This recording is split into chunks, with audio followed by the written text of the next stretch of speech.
Hello, and welcome to Save Your Sanity Help for Toxic Relationships. I'm Dr. Rhoberta Shaler. I'm glad you're here. If you're returning, welcome back. And if you're new, I'm so glad you found me. Tonight, we're going to be talking about something that so many people have, which is the fear of rejection. We're going to talk about how to quell that fear of rejection. What's really going on when we have a fear of rejection? What does it look like, and where do we think it's coming from versus where it's really coming from? So we want to get clear about that. So we'll talk about quelling the fear of rejection, especially with narcissistic hijackals, because that is a big deal in the dynamic between you and a hijackal parent or partner or sibling or adult child. So we want to understand it completely, or as well as we can, to get a real sense of what it is, where it comes from, and what you can do about it. So very important. So if you have been enjoying the podcast, I invite you to support us by going to patreon.com/saveyoursanity, patreon.com/saveyoursanity. That's a great place where you can show how much you value the podcast by making a one-time donation or a small donation every month. It's entirely up to you. So thank you in advance for doing that. And if you want to find me, you can always find me at forrelationshiphelp.com. So as the podcast goes on tonight, you might want to remember that that's always available for you too. So let's just talk about this quelling the fear of rejection. Do you think you have a fear of rejection? Is there some part of you that behaves from a place of, well, I won't do anything because it might make somebody angry. And if it makes them angry, they may not like me? Or I won't do something, I won't speak up because then they will not like me, or they will push me away, or they will leave me. And so I don't even have my own place in the world. I don't take up space and draw breath and feel the right to say what I think, feel, need, want, prefer, and remember. Does that have any meaning to you? Because when we're operating from the fear of rejection, we will do things like try to make it up for with perfection. And sometimes we think, and this is my take on it, we think that perfectionism is all about being good enough. If you could only be good enough, if you could only get it exactly right. And with the hijackal, you can't ever get it exactly right, because even if you do exactly what they said, now they want something different. But if you are engaged in a fear of rejection, that is a big deal. Because when you get in touch with it, maybe the people that you're afraid of rejecting you are not even people you like or approve of. And yet you're operating from an unending fear of rejection that colors all of your relationships. And if you were raised by a hijackal parent, that most certainly is there. If you became the hijackal, it's well buried. But if you didn't become a hijackal, the fear of rejection is constantly there, because what do hijackal parents tell you? That I brought you into this world, I can take you out. You don't matter, don't bother me. Go away, I'm busy. I remember when I was a little girl, I remember it very distinctly. I was 6 or 7, and it was Sunday. And I had 2 hijackal parents, and they ran a grocery store at that time. And we lived above the grocery store.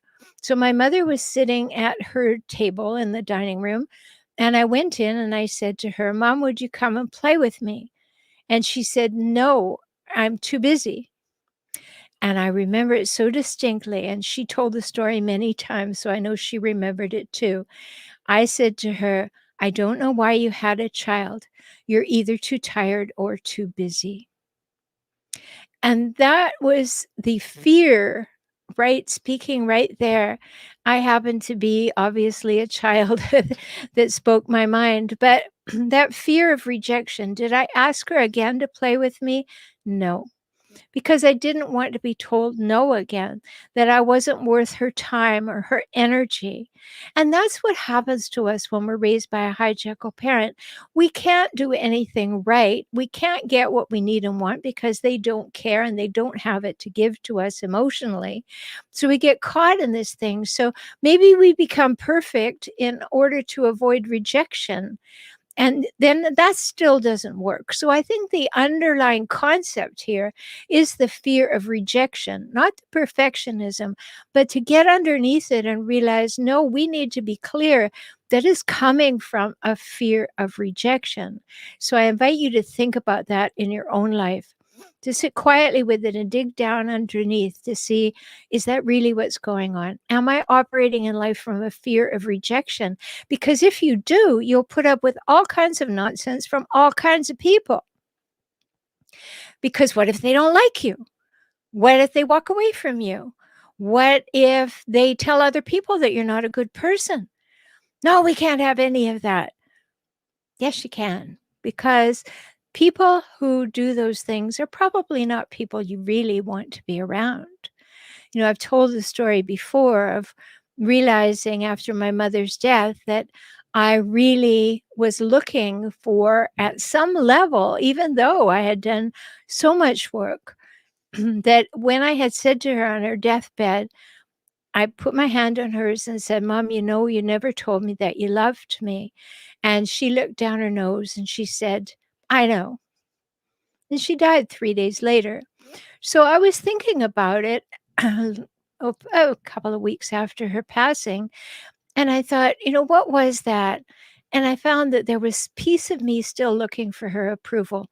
And that's when, and I've talked about it on other podcasts, that's when I came to the deep realization that much as I didn't like my mother as a human being, what she stood for, what she did, what she said, how she treated other humans, I didn't approve of my mother, and yet I was still looking for the approval of someone of whom I didn't approve. So I was still had some attachment to not being rejected. And it's very important for us to come to realize that, because when you come to realize that, that really strengthens you. Am I afraid of being rejected by people I don't even like or approve of? That's a big aha, isn't it? That's a moment when you go, whoa, yes, that's happening. Why would it be happening? Because we don't want to build a relationship built on the fear of rejection. We want to build one on the flourishing of love and validation and joy. And you're not going to have a relationship built on love with a hijackal anyway, because they don't really have love to give you. They can say the words and they can do nice things for you when they really want something, but it's not the same as an equal, equitable, reciprocal, or mutual relationship. It just isn't the same because they don't have the goods. They don't have what it takes to build an equal and equitable, reciprocal and mutual relationship. And I talk about those things as the three must-haves of any healthy relationship. Well, they don't have the building blocks to build it with. So now we start to see how the equation goes sideways. And what happens is they get bigger and they want you to get smaller, and continue in that way till you feel worn down, torn down, put down, and repressed, and maybe even causes you to be depressed, will certainly cause many people to be anxious. And so there we get into the play out of all of that. So rejection is defined as the act of not accepting, believing, or considering something or someone. Like, phew, it's like the Red Queen in Alice in Wonderland, off with their heads. I don't care. I don't care. It's what I want. It's what I need. It's what I say that matters. And so we will be rejected by these people. And when we look at these people in that context, are they really worthy of us being approved of? Would their approval mean anything to us? And if so, why would it? So we get into some very interesting territory, because even perfection is not enough. when you're with a hijackal. And for those of you who don't know my term hijackal, I'm talking about the patterns, traits, cycles, behaviors of people who are narcissistic or antisocial, passive aggressive, histrionic, borderline, all these people. And even perfection isn't enough for them because they will always move the marker to stay on top of you. And every hijackal wants you to be afraid of rejection, absolutely wants you to be afraid of rejection. And that's a problem, right? If they want you to be afraid of rejection, they're going to set it up that way. And if you have already had some fear in your past of being rejected, and then you try to make a hijackal happy, maybe you choose them as a life partner, you're already pre-groomed for them. You're already set up to be afraid of rejection. And when you really sit with that and you get it right down to your toes, then you can turn it around and say, I don't want to have the fear of rejection. We all have it to a degree. We don't like to be thrown out of the tribe or feel like we've been pushed to the edge and isolated and alone. Another thing hijackals really like to do. Um, and we don't like to be compared with others or be judged or um, shamed or blamed all the time or criticized or ridiculed. None of those things are happy making, and they only show the up down nature of the relationship. The hijackal wants to put you down and never let you rise. And so, in the beginning, they give you the appearance of being equal and equitable, and then slowly that whole equation starts to shift. So, they want to be over you all the time and keep you small. And we need to develop some ways of saying, not today. No, just not going to happen another minute because that is not what I was put on this earth to put up with. And it's difficult. I don't mean to make it sound easy. It isn't easy. But I want to give you some insights about this rejection business because very deep in us, from that place of, knowing that we need other humans in order to survive. We can't get along without our parents when we're a baby. We can't move. We can't get food. We can't have shelter. So we understand deeply that we need other humans to survive. But the ones that we have as the humans who are supposed to help us survive may be hijackals, and they will warp our way of thinking about how we survive, not in a healthy way, but in an unhealthy way. And that's really troublesome. That's really difficult. And tonight, I want to really have you think about that deeply. So we may feel a sense of rejection or a fear of rejection because we have a sense of low self-worth. Or maybe we've had experiences in the past with other humans, like our parents, who put us down and wanted to keep us small and never be able to be right or do things well enough. Or maybe we just have a lack of self-confidence because we weren't encouraged to try things. And so we're afraid to try in case we're not good at them.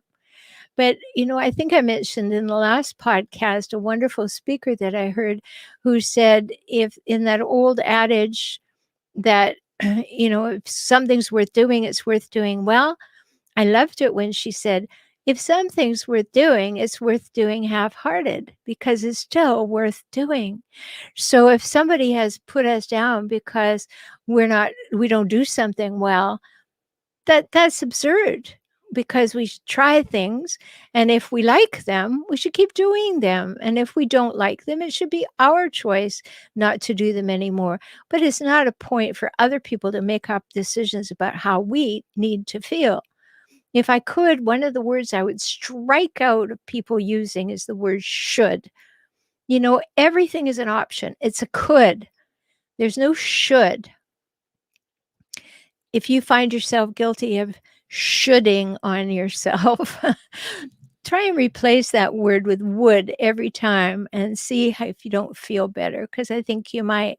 So, how else do we accept this fear of rejection? We've got the low self esteem and the low self confidence, and maybe we don't feel secure in our social skills. Maybe we don't feel like we know how to convey our ideas or our feelings.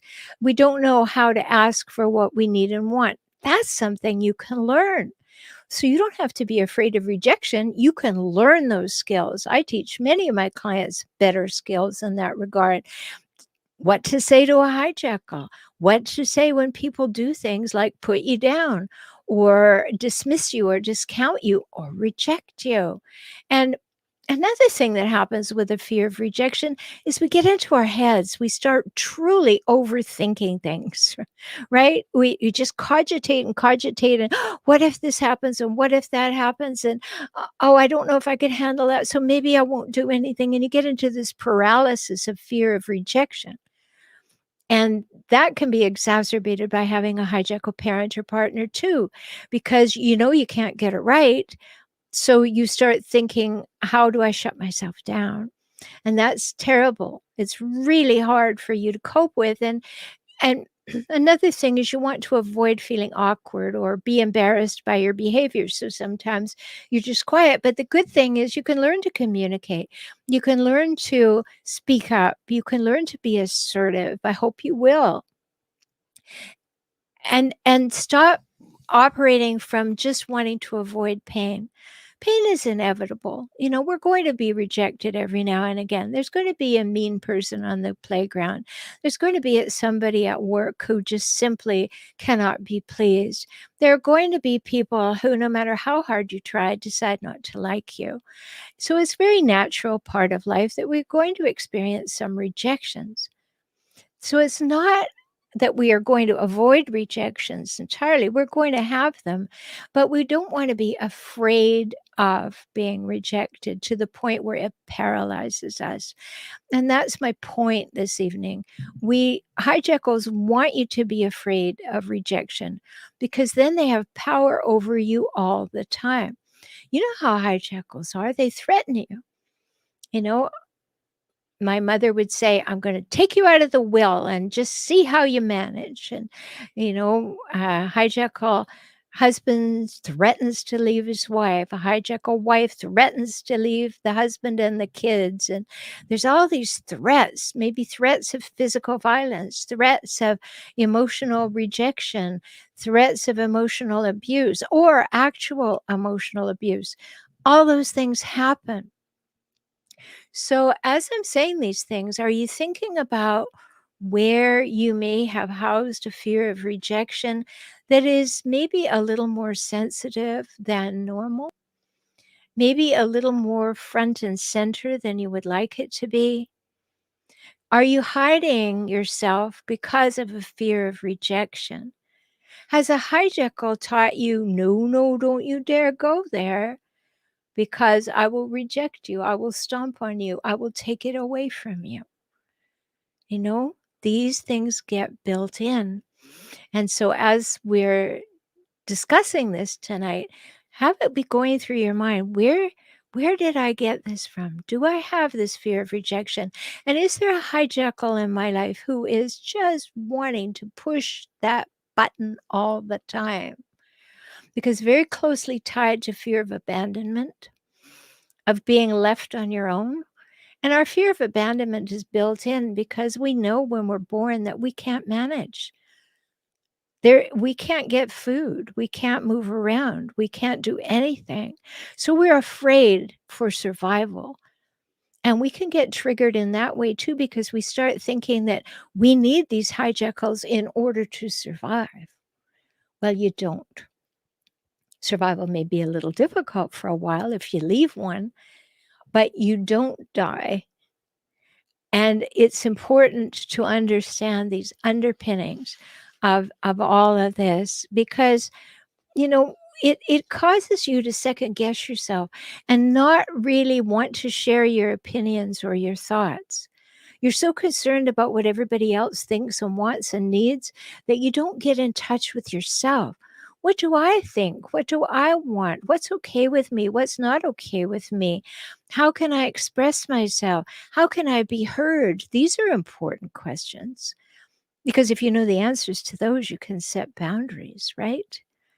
And I've done lots of videos and podcasts on boundaries. Not so many podcasts, but certainly videos. So we need to build up our confidence so that we're not stuck and not wanting to risk sharing our thoughts or feelings. And a hijackal in the beginning in the love bombing phase, oh, tell me all about it. Tell me all about yourself. Tell me all about your pain. Tell me about the horrible relationships that you've had. What are they doing? They're storing that story so that after, when they want to put you down or they want to make you feel badly, they'll pull that story out of storage and use it against you. And you may well have had that experience. So then you start to shut down and you don't risk sharing your opinion or your feelings or what would make life work better for you or what you need or want. You just stop doing that and you start feeling that other people are in fact superior to you and that they're stronger than you are, they're better than you are. And watch for that in your thinking. That's not the truth. Every one of us is just fine. Nobody's more superior to us. They may be smarter, they may be more agile, they may be better at bowling. We're all different in that way. But as humans, nobody's better than us. And if anybody thinks that that's true, it's very important to think that through. Certainly there are certain conditions that you might not want to live in, but that doesn't mean that it makes you more right to want to take up space and draw breath than another person who doesn't agree with you or lives differently. And that's a whole big question for another time. But we don't want to get stuck in a lack of assertiveness where we're kind of shut down or a lack of courage to speak up because we've been closed down so many times and told that, who cares what you think? Who cares what you want? So we get into that fear of rejection mode that allows us to be easily manipulated and more easily manipulated because we start losing power. We start losing our desire to change things. We start thinking that I can't do anything with this. And you always can. Maybe little steps. That's what I always advise, just like I advise small boundaries first, but take little steps to become assertive. If you do it whole hog, you might as well blow up the relationship because that's what'll happen. But when you do it in small steps, you are emerging empowered little by little. And while I'm saying those words, I want to remind you that I do have a community where you're safe, safely off social media on my website called the Emerging Empowered Community. It's there for you, lots of benefits of belonging, and you want to participate there if you want to talk to other like-minded people or get my opinion on things or join into the 2 group monthly Ask Me Anything calls where you can indeed ask me anything about toxic relationships, plus get discounts on all of my books and products. So there's something there for you. So go to joinintoday.com. Joinintoday.com and you will find it and you can become part of our community. Then you will get support for stepping out of this fear of rejection all the time. Like I said, it's normal. We don't like being rejected, but it's a feeling and it's fleeting. We okay, I feel rejected right now. It doesn't feel so good, but I'll be okay tomorrow. You have to come to that place, right? You're not going to live with the fear of rejection. That's too heavy. Let's get up to the place where, yep, sometimes I'm going to be rejected, even sometimes by people I like, and there's going to be pain and it won't be forever. And I'm okay with that. I am 100% okay with that. So we don't want to get into any neediness issues. We don't want to say yes to everything everybody asks us. We'll be running around being a servant to everybody. We don't want to be overly self-conscious or trying to fit in, desperately trying to fit in. Now you want to expand and take up space and draw breath and know that you have that right. You absolutely have that right. No need to feel socially awkward. None of those things are mandatory, but they may have been installed, when you were young, and it'll really hold you back because that analysis paralysis, how do I figure out how to do it exactly right so everybody likes me, nobody will reject me? Too much work, way too much work. And you like I say, there may be a little pain involved, but you've dealt with pain before, not a crushing blow. It is something that will go away. It's a short period of time, and you want to feel powerful. So you don't want to be dwelling on the negative. Things will happen. So, very important for us to look at this because the fear of rejection can lead us to trying to engage in perfection. And we're just doing it so nobody will reject us, as opposed to also wanting people to think, okay, I'm good at this. I'm good at this. I'm doing what you asked me for. I'm doing it just as you wanted me to. But really underlying that can be a deep fear of rejection. And if this is ringing with you and saying, yes, I really get that. I really get it down to my toes, and you want to talk to me about it, I have a one-time new client opportunity that you can engage in for only $97 at beaclient.com. So go to beaclient.com and we can talk if this is really striking you and you'd like to go a little deeper with the idea. So the fear of rejection will hold you back in life, and accepting that, yes, it'll hurt, but you'll be over it, no longer has you being afraid of it. And that's a super important thing. It's just a feeling, and feelings are important, but feelings change. You can be feeling absolutely awful and you look out the window and you see a bird and all of a sudden you're fine, right? So feelings will move on. Feelings will move on through like a weather system. And let's count on that. Yes, okay, I'll feel badly. I'll feel rejected. But that's okay. And then look at the source. Do these people or this person that I'm fearing of rejecting me, do I really value them? Are they people I approve of? Are they people I want? Is that a club I want to belong to? Or am I doing it out of habit or obligation or guilt? Really important to have a look at. So I hope this has opened your mind and your heart to things that you could do differently and lighten your load, come into a place that allows you to see, no, I do not have to be down there squashed with the fear of rejection where the hijackal wants me to be. No, I'm not going to let that person keep me down. Or if you know many hijackals, I'm not going to let any of them keep me down. I deserve to take up space and draw breath on this earth, and therefore I deserve to be able to say what I think, feel, need, want, prefer, and remember, as long as you do not mention another human by name or pronoun. And it's important for us to realize that, and it will really help as you go deeper and deeper into exploring your relationship to the fear of rejection. Until we speak again, I hope you'll take very good care of yourself because you're precious and you matter. Speak soon.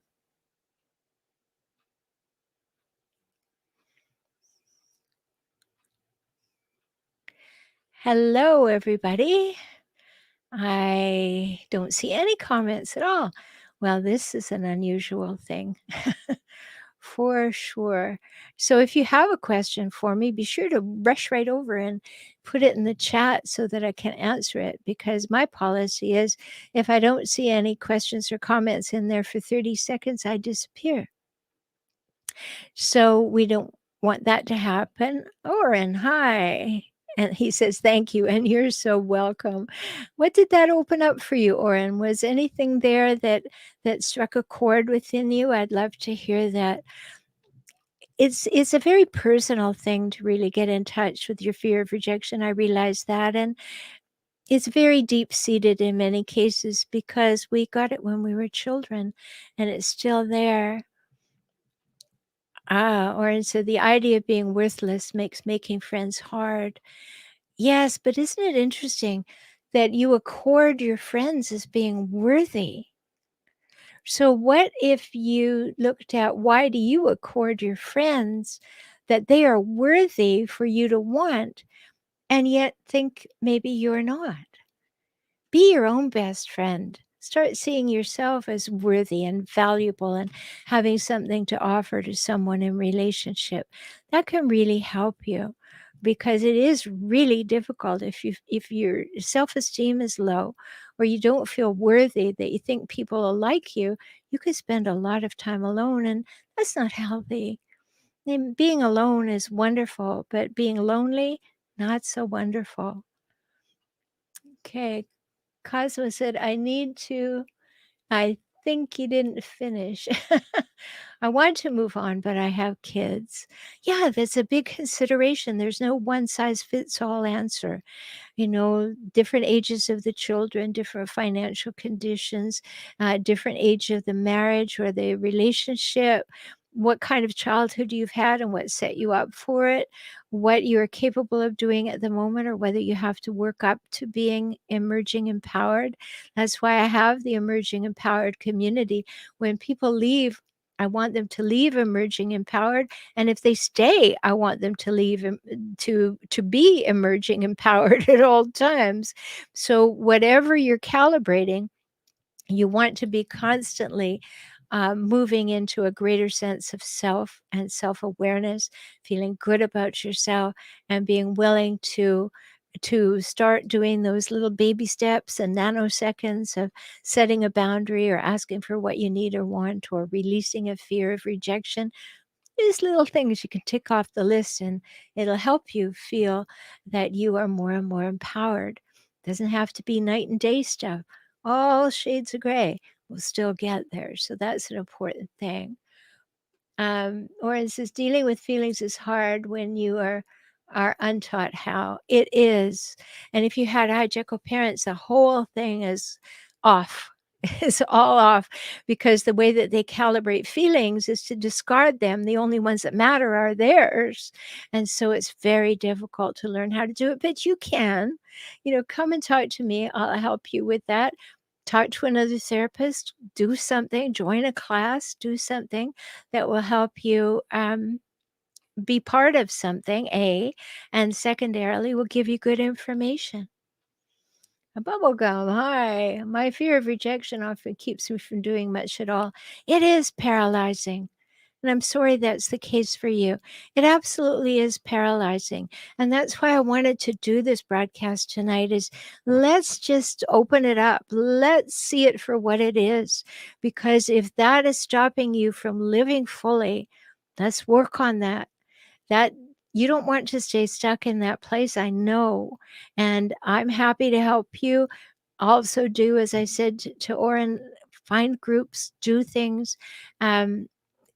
Places that are accepting, places that are acceptance based. Go and test out new things that you learn, try new things, but be willing to take those little risks, not huge. Go running off to a networking meeting and say you'd like to speak on stage. Not that, but small things. I could go somewhere and I talk to two people even if it's a networking event. It would be a real success if I went and spoke to two people. If I went to a social event and I spoke to one person and had a good conversation, success, right? And then you calibrate it and you think about it and then you move on. Maybe I could do two people next time with an introduction and engage them in conversation. And you can start to calibrate that and feel better. Yeah, I did that. And you know what I learned? I don't much care for that person. So, okay, now I'll move on. And then you start to learn that it's not everybody that you want to be accepting you. There's some people that you actually would prefer not to know very well. And you learn to calibrate that too. Because when we have a fear of rejection, we want everybody to like us. And that's impossible. because everybody is not hardwired to like us. So when we can get that off our back, that everybody's going to like us, it's an impossibility. That's like striving for perfection. It's not going to happen. Some people don't like the way you wear your hair. Some people don't like the color orange and you happen to be wearing orange sneakers. I mean, who knows? They won't like you. But that's okay. You'll find your tribe. But the only way you find your tribe is through healthy interaction and learning how to do things differently. So, Andrea, hello. I haven't seen you before, I don't think. Can you talk about the fear of rejection when you go for help and they seem to not take you seriously? Oh, I sure can, because that happens so often with people who have hijackal partners or parents. You know, I have had so many clients, I have clients all around the world, and they say, I've been to several therapists, and they told me what was wrong with me, what I didn't do, what I could have done better. Or worse, they went to therapy with their partner, their hijackal partner, and the hijackal partner hijacked the therapist for their own purposes and then got in cahoots by manipulating, charming, and seducing the therapist. And now the hijackal and the therapist are talking about your faults. So I understand that completely. So, first of all, know that you have the right to calibrate the kind of help you want and make sure you go where you feel relatively safe, because you don't want to have any further rejection of your feelings. And that's so important. And people may not take you seriously. Here's one, I'll give you an example from a client I had. Um, so well placed, the family so well placed, so wealthy, so everything. And the child went teenager, I mean, just turning into their 20s, um, went for help. And the therapist said, how could you possibly have a problem with all that you have going on in your life? And your parents are so socially available. And they just listed all the things and said, what's wrong with you? You have everything. Well, there you have rejection. Like you didn't matter at all. Now, all of a sudden, your parents matter to the therapist more than you do. So I understand exactly what you're saying, Andrea, or Andrea, whichever way it is. And you do have to calibrate that. If you're looking for help from a therapist, make sure that you go to someone, if you've had hijackals in your life, someone like me who has that as a specialty and will understand, and particularly someone who's lived through it, because then we really, really do understand. So set yourself up for success in that regard. And don't be afraid to speak up to a therapist and say, I really would like you to hear me because I have said this and I don't feel heard. Don't ever be afraid to say that, because you have that right. Or says, getting away from a hijackal parent really opens one's eyes if it is coupled with knowledge. Yes, it does. I'm so grateful for people like you. I didn't even know what a boundary was a year ago. Great. Great. You're on a good path. You found me. You found other information. And very important. Now you know that boundaries exist and why they're important, and that you can set them too, as long as they're non-negotiable, right? You remember that. And yes, once you get away and the world opens up as, no, that's not the way everybody is in the world. That's not the way everybody's parents treat them. In fact, that's not even healthy. That's emotional abuse. And you have a big sign. I recognize that as emotional abuse. So now I have to step outside the abuse and look at it differently. Look at what residual things there are in my life that came from that abuse and heal them and get some help to do it, because you can't really do it yourself. You can turn your mind to other things, but you can't heal very well by yourself. Hi, Alicia. She says the fear of rejection seems to have gotten worse over time. It's like I had more resilience before. What's your take on this layering over time? Well, the more you have the fear of rejection, the finer tuned you become to things that look or feel like they have potential rejection possibilities. So you actually may feel more fear of rejection over time. So that's the moment when you have to get up on your back legs and say, I'm actually allowing this to exacerbate within myself.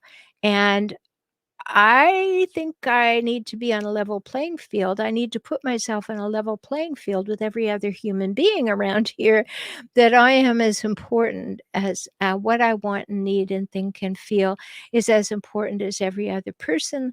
And I want that equitable, equal, reciprocal, and mutual relationship. Therefore, I have to offer that. And when you start to get into those mindsets, that's a good direction to be going. Alicia said, meaning it plied on layer after layer. It was very clear, but thank you for the further clarity. Okay. Highness. Okay, great name. Highness, I'll just call you that. My mother wants us to go to therapy. I respectfully decline because I believe she will charm and manipulate the therapist she chose. Yeah, well, that's where things get a little tight. If you have a hijackal parent or a parent who has caused you grief and they want you to go to therapy, you say, yes, I'll choose the therapist. That's equitable. Then you go to somebody who specializes in abuse. Because you're absolutely right. Your mother wants to go to therapy if she has those qualities. She wants to go to therapy to have somebody tell you, a professional tell you, that it's all your problem and everything is sideways because of you. And she's absolutely right and you're abjectly wrong. So good for you to decline. But if at any point you want to say, well, I'd be willing to do that as long as I get to choose the therapist, you're the one who suggested therapy, I'll choose the therapist. You might entertain that idea. I don't know if that would have any meaning to you. Bubblegum says, yes, I believe it is a must for your therapist to have experienced this type of abuse in their own lives.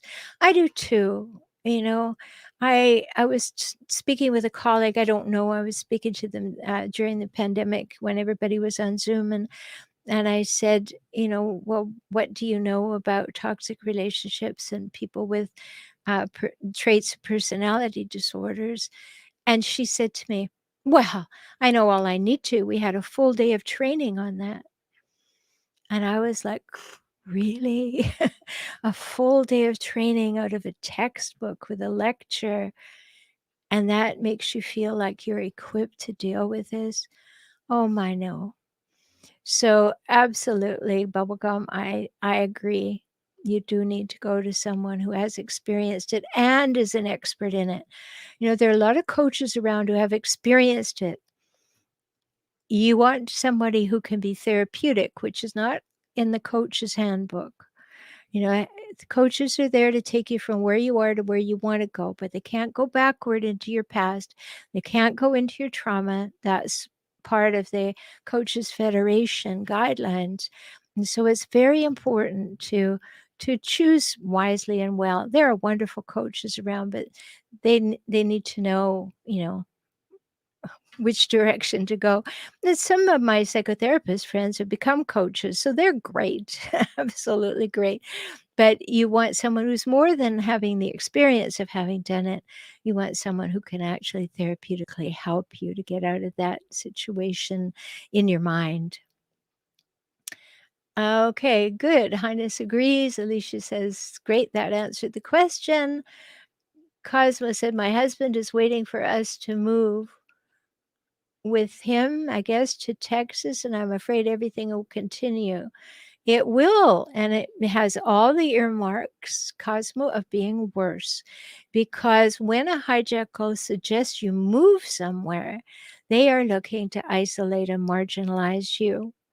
And they may not do it overtly. They may not take away your car keys or your car, but they know that your support system is far away. So think about that. because that may be a motivator, and it may be under the guise of more income or a better job or things like that, but look underneath it to see if it's getting you away from your support system, taking you away from things you love, wanting you to depend entirely on him in this case, wanting him to be, he wants to be the one who declares how things run, and wants you to only have him to turn to. So if any of those things are true, then I would certainly not be going off to Texas. Cosmo says, I'm considering a divorce because I don't think things can change. Well, it's a good consideration. Let's talk about it. I put it on the screen, beaclient.com. We could talk that through, because if things can't change, why be there? Now, because you have some people have children and they have mitigating circumstances, you maybe not something you can do quickly, but to know that you have an exit plan and when you're going to execute it can be very, very supportive. To know it's okay, I'm doing these things little by little, step by step, and I'm going to get where I know I need to go. Yes, if there's physical abuse, immediately go to the hospital, go to the police, report the person, have them charged, take care of it, and have them removed from the home. But when we're dealing with verbal and emotional abuse, it is, it's underhanded, it's nasty, and it's hard to prove. So it's really important to calibrate well when it's time to leave. Oren said, I thought my spouse moved me from my support system and went back to the hijackal parents to find out otherwise. Best thing I did was to live in a healthy environment with him and helped me get out. Good. Great. Because anything that helps you get out is definitely a good thing. It's so important to talk about these things, isn't it? To really consider all these factors in our makeup, to become really conversant with ourselves, to realize what got put into us before we even had language, and that can be an operating system that has all kinds of viruses and Trojan horses in it to trip us up later in life. I've often said that if I could make the world a safer place, I would ask for every person who turns 21 to do a course that I'd like to write on, let's look back at the last 21 years and see what we value, what we don't value, what we'd like to change, what we'd like to erase, and what we'd like to replace. And let's all have a fair start at this. But of course, that would be my utopian worldview. Not going to happen. But what I see now is the comments have stopped. So I guess everybody's had their say and what was important to them. So I'm going to say to you what I say to everyone. Treat yourself very well. No matter how anyone treats you, treat yourself very well, because you matter and you're precious. And I look forward to speaking with you again soon.